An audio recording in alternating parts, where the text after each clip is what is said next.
Assalamualaikum warahmatullahi wabarakatuh.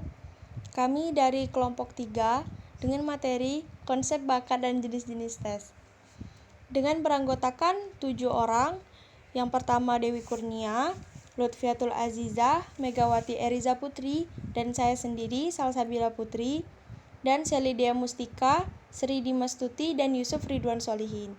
Baiklah, materi pertama akan dijelaskan dan dibacakan oleh Saudari Dewi Kurnia. Kepadanya kami persilahkan. Baiklah, di sini saya akan menjelaskan tentang definisi bakat. Definisi bakat menurut para ahli. Yang pertama, menurut Freeman mendefinisikan bakat sebagai suatu kombinasi karakteristik yang berkapasitas individual untuk memperoleh atau melalui latihan seperti beberapa pengetahuan khusus, keterampilan, ataupun suatu respon yang terorganisir. Nah, yang kedua, menurut Bahri, bakat adalah kemampuan individu untuk melakukan tugas tertentu tanpa banyak bergantung pada upaya pendidikan dan latihan. Nah, yang ketiga ada menurut Syah mendefinisikan bakat sebagai kemampuan potensial yang dimiliki seseorang untuk mencapai keberhasilan pada masa yang akan datang. Nah, yang keempat, Shaudi mengungkapkan bahwa bakat atau aptitude merupakan kecakapan potensial yang bersifat khusus, yaitu khusus dalam suatu bidang atau kemampuan tertentu. Nah, yang kelima, Makmun mengungkapkan bahwa bakat merupakan kecakapan dasar khusus yang masih terkandung yang diperoleh secara herediter atau pembawaan kelahirannya. Nah, dapat disimpulkan bahwa bakat merupakan suatu konsistensi karakteristik yang menunjukkan kapasitas seseorang untuk menguasai suatu pengetahuan khusus, keterampilan atau serangkaian respon yang terorganisir atau kemampuan khusus yang berkembang secara istimewa atau menonjol dibandingkan dengan kemampuan-kemampuan yang lain dan dapat berubah menjadi prestasi melalui latihan-latihan yang dilakukannya. Baiklah, terima kasih atas penjelasan oleh Saudari Dewi Kurnia. Penjelasan selanjutnya akan dijelaskan dan dibacakan oleh Saudari Lutfiatul Azizah. Kepadanya kami persilahkan. Terima kasih kepada moderator. Di sini saya akan menjelaskan tentang faktor-faktor yang mempengaruhi bakat.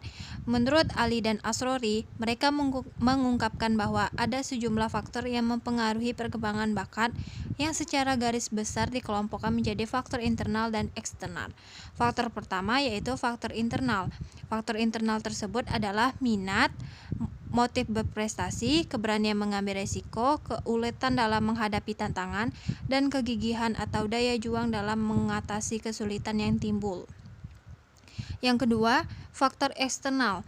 Faktor eksternal yang mempengaruhi bakat adalah kesempatan maksimal untuk mengembangkan diri, sarana dan prasarana, dukungan dan dorongan orang tua atau keluarga, lingkungan tempat tinggal, dan pola asuh orang tua.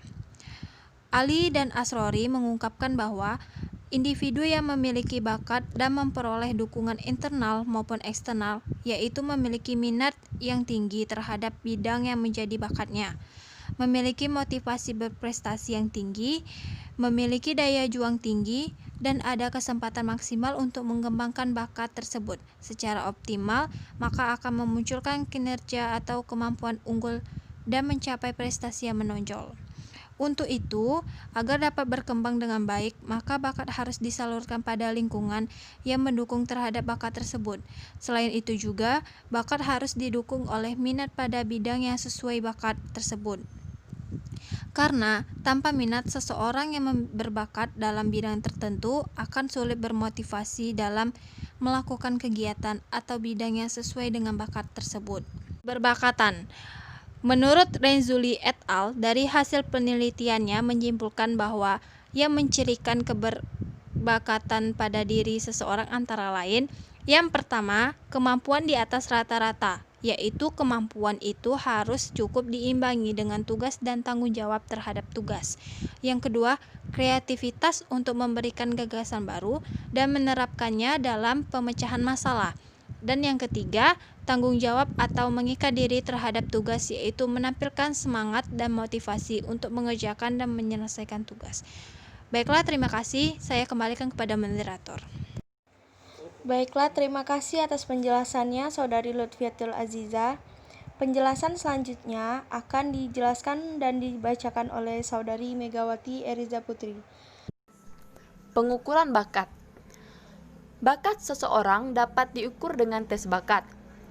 Chaplin mendefinisikan tes bakat sebagai satu seri tugas-tugas yang dibakukan dan diberikan untuk membuat perkiraan kuantitatif kemampuan seseorang yang menguntungkan dirinya lewat latihan.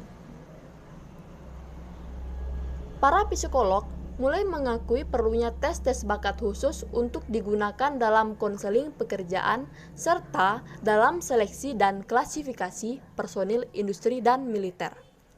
Sehingga beberapa tes kemudian dimodifikasi menjadi tes bakat. Misalnya, pada tahun 1920-an, sejumlah tes intelijensi berubah menjadi tes bakat sekolah. Secara historis, penelusuran tentang bakat dimulai dari bidang kerja atau jabatan, tetapi kemudian beralih ke bidang pendidikan. Dan bahkan, dewasa ini dalam bidang pendidikan merupakan kegiatan yang banyak dilakukan oleh para psikolog. Banyak sekolah yang telah melakukan psikotes untuk pengungkapan data tentang bakat ini. Para ahli sudah mengembangkan berbagai alat ukur kemampuan khusus mendeteksi bakat. Di antara tes bakat tersebut yang sering digunakan adalah diantaranya DAT, FICT, dan EST. Instrumen tes tersebut mengungkap berbagai aspek diantaranya verbal comprehension, word fluency, number, space, associative memory, perceptual speed, general reasoning, dan motorik. Baiklah, terima kasih atas penjelasannya Saudari Megawati Eriza Putri. Penjelasan selanjutnya akan dijelaskan dan dibacakan oleh Saudari Selidia Mustika. Assalamualaikum warahmatullahi wabarakatuh. Baiklah, di sini saya akan menjelaskan yaitu pada bagian penggunaan alat tes. American Psychological Association telah mengkategorikan alat tes psikologi ke dalam 3 level sebagai berikut. Level A, level ini mencakup alat tes yang dapat diadministrasi, diskor, dan diinterpretasikan dengan bantuan manual.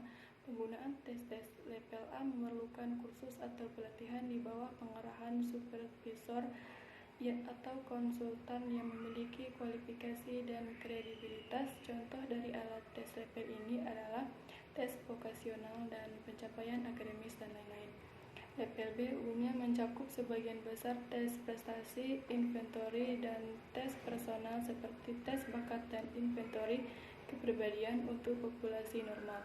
Alat tes ini dapat dipergunakan oleh mereka yang telah menyelesaikan pendidikan tingkat lanjut dari universitas atau institusi yang terakreditasi atau telah memperoleh training yang setara di bawah pengawasan psikolog. Level 3, level ini merupakan kategori yang paling ketat dan mencakup tes dan alat bantu yang membutuhkan pelatihan dan pengalaman dalam pengadministrasian, scoring, dan interpretasi. Secara khusus, tes kategori ini hanya dapat dipergunakan oleh mereka yang memperoleh pendidikan minimum master di bidang psikolog atau bidang yang berkaitan. Juga diperlukan verifikasi tentang izin atau sertifikat sebagai psikolog. Sebagai contoh, tes neuropsikologi, tes intelijensi individual, tes proyektif. Terima kasih atas penjelasannya Saudari Selidia Mustika.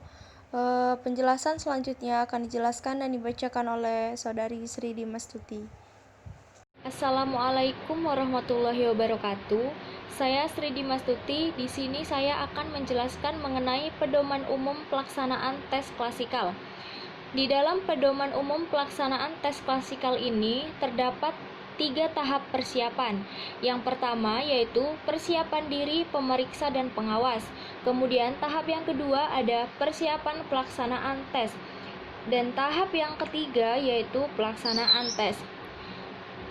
Kemudian di sini saya akan menjelaskan tahap persiapan yang pertama yaitu persiapan diri pemeriksa dan pengawas. Di dalam tahap ini terdapat 5 poin yang akan saya jelaskan. Yang pertama yaitu pemeriksa dan pengawas harus menguasai materi tes yang disajikan. Kemudian poin yang kedua ada penampilan baik.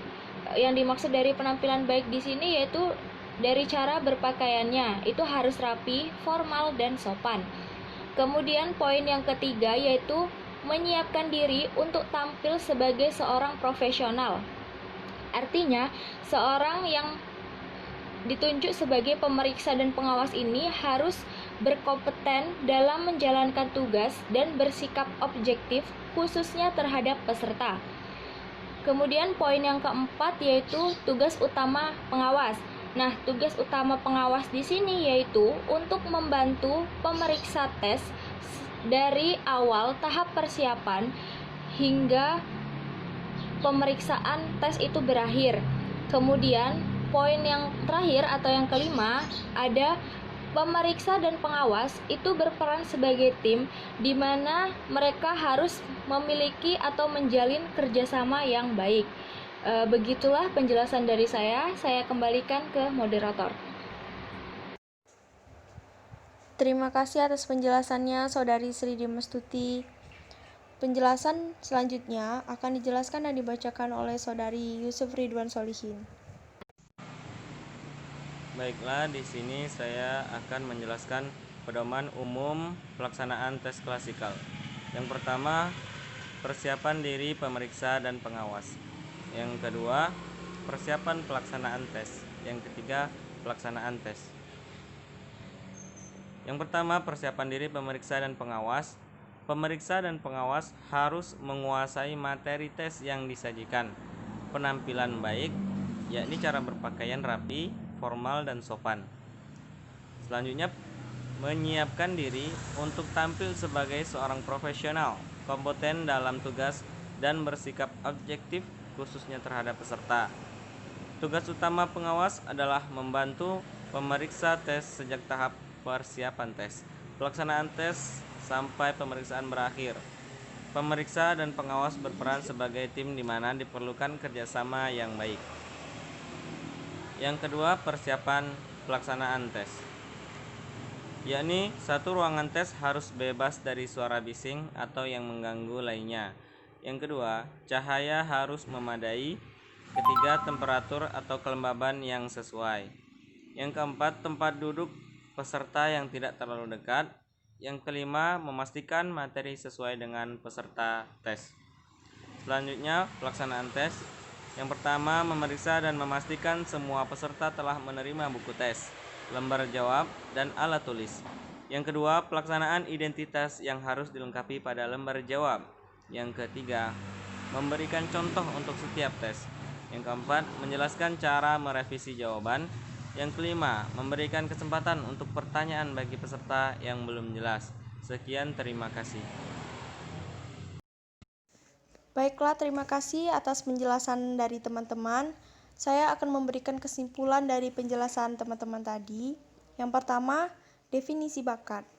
Karakteristik yang menunjukkan kapasitas seseorang untuk menguasai suatu pengetahuan khusus, keterampilan atau serangkaian respon yang terorganisir, atau kemampuan khusus yang berkembang secara istimewa atau menonjol dibandingkan dengan kemampuan-kemampuan yang lain, dan dapat berubah menjadi prestasi melalui latihan-latihan yang dilakukannya.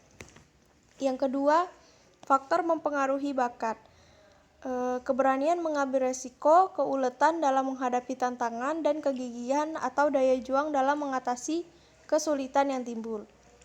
Faktor eksternal yang mempengaruhi bakat adalah kesempatan maksimal untuk mengembangkan diri, sarana dan prasarana, dukungan dan dorongan orang tua atau keluarga, lingkungan tempat tinggal, dan pola asuh orang tua. Pengukuran bakat. Bakat seseorang dapat diukur dengan tes bakat. Chaplin 2002 157 mendefinisikan tes bakat sebagai satu seri tugas-tugas yang dilakukan dan diberikan untuk membuat perkiraan kuantitatif kemampuan seseorang yang menguntungkan dirinya lewat latihan. Ada 9 aspek bakat, yaitu SE atau Satzerganzung, WA Wortauswahl, AN Analogien, GE Gemeinsamkeiten, M.E. Merck-Aufgaben, R.A. Rasen-Aufgaben, Z.R. Zahlen-Reihan, F.A. Fromm-Auswahl, W.U. Wurfel-Aufgaben. Tes bakat Anastasi 1997 mengemukakan bahwa esensi dari tes merupakan penentuan yang objektif dan distandarisasi terhadap sampel tingkah laku. Tes bakat dirancang untuk mengukur kemampuan potensial seseorang dalam suatu aktivitas tertentu dan dalam rentang waktu tertentu. Persiapan pelaksanaan tes. Ruang tes harus bebas dari suara bising, cahaya harus memadai, temperatur atau kelembapan yang sesuai, tempat duduk peserta yang tidak terlalu dekat, memastikan materi sesuai dengan peserta. Pelaksanaan tes, memeriksa dan memastikan semua peserta telah menerima buku tes, lembar jawab, dan alat tulis. Menjelaskan identitas yang harus dilengkapi pada lembar jawab, memberikan contoh untuk setiap tes, menjelaskan cara merevisi jawaban, memberikan kesempatan untuk pertanyaan bagi peserta yang belum jelas. Baiklah, terima kasih. Inilah materi dari kelompok kami. Lebih dan kurang